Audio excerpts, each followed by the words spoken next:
in the surge of COVID cases sa Bicol po. Based on the information and the data that we have analyzed, based on the epidemic curve po, tumataas ang atong kaso. And we have to prepare for the worst scenario po. Ang gusto ko po lang ipaabot is we don't want to happen na ang Bicol po magsakripisyo araw kang nangyari po sa satong ibang rehiyon. Lalo na po yung satuyang rehiyon sa NCR. Ang satuyang kapasidad po, bakong kasing dakol, kasing yaman ka ng NCR. Kung ini po paghahalang ka o kaning kaso, dahil ka makontrol. Dakol na danyos po ini sa mga Bicolano. Kaya po pigahagad mi na ang nyaraan mo po sa mga preventive measures, sa preventive aspects po, how to fight COVID. Nyao po siya. Ang gusto nilang pong ipaabot, ang tabang sa Indo, tabangan nido, magtarabangan kita, interagency, government agencies, public sector, and the community po. We have to follow po the basic protocols pa rin. Yung man lang po ang panlaban ta eh. Bakuna, nag-aabot pa lang. Dakul na tabang po yan. Pero as of the rate po na nagpupo pa lang si bakuna, siya kita po puruto po. Kundi kita magsunod sa protocol. Ini po, aram ninduma na we have been, since last year po, para advocate na kita, ang BATF, DOH, and LGUs na magsunod po ang komunidad. Kapag sunod ka mask, social distancing, kung di ka man lang po makaipuhan sa luwas, di ka nagluwas. Even sa opisina, talaga na kita, social distancing pa rin po. Kaya bagitang we have this kind of work from home schedule. 50%, 30% kan staff. Hindi nga, araw lang kaani po ano. Halimbawa sa isang opisina, 50% naglalaog.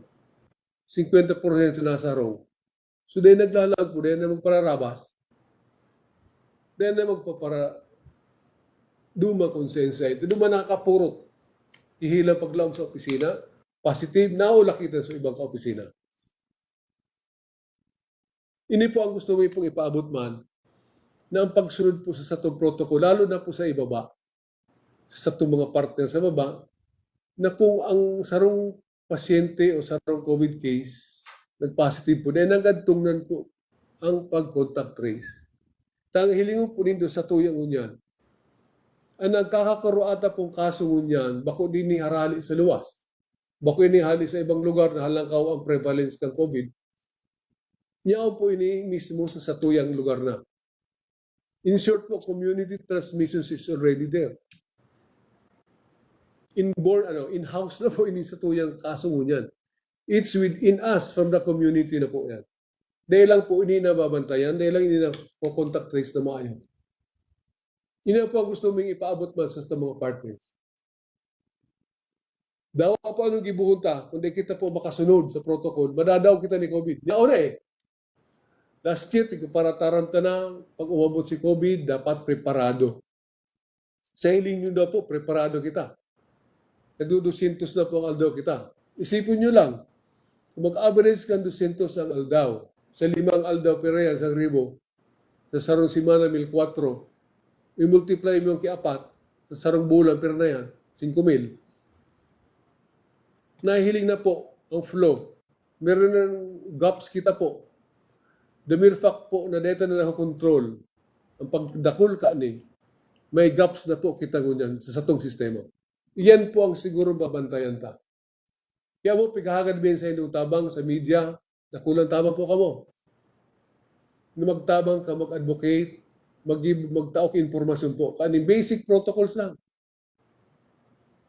Kung Mayo po, we will be down. Madadaog na po kita kung siring.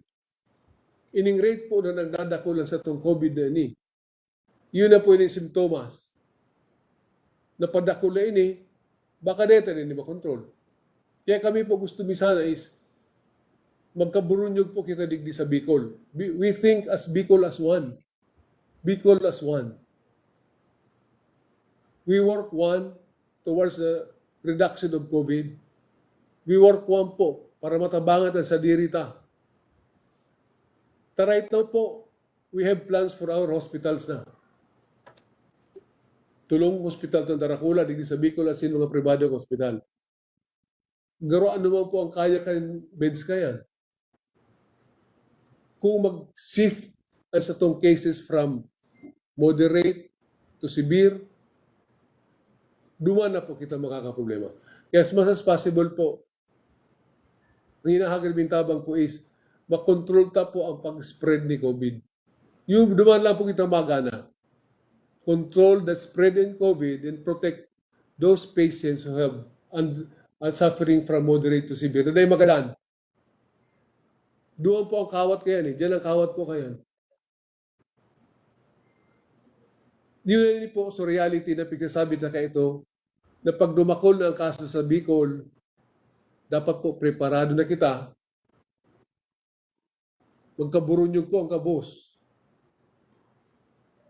Ahensya di gobyerno, private sector, media, and of course po, kunhain ang source ng COVID na yan, komunidad. Hindi po ngunyan ang sa kong hinahagad, Yao na po siya. So, pagtatakutan mi ka ito, yao na. Siya na kita maduman. Hindi po babato ko sa endo na. Ibabato to na po sa itong mga pag-iribang Bicolano sa baba, sa komunidad. Yao na si COVID. Anong gigibuhunta po? Mabalas po sa endo sa pagdamag sa muyang information from the Department of Health. Thank you very much.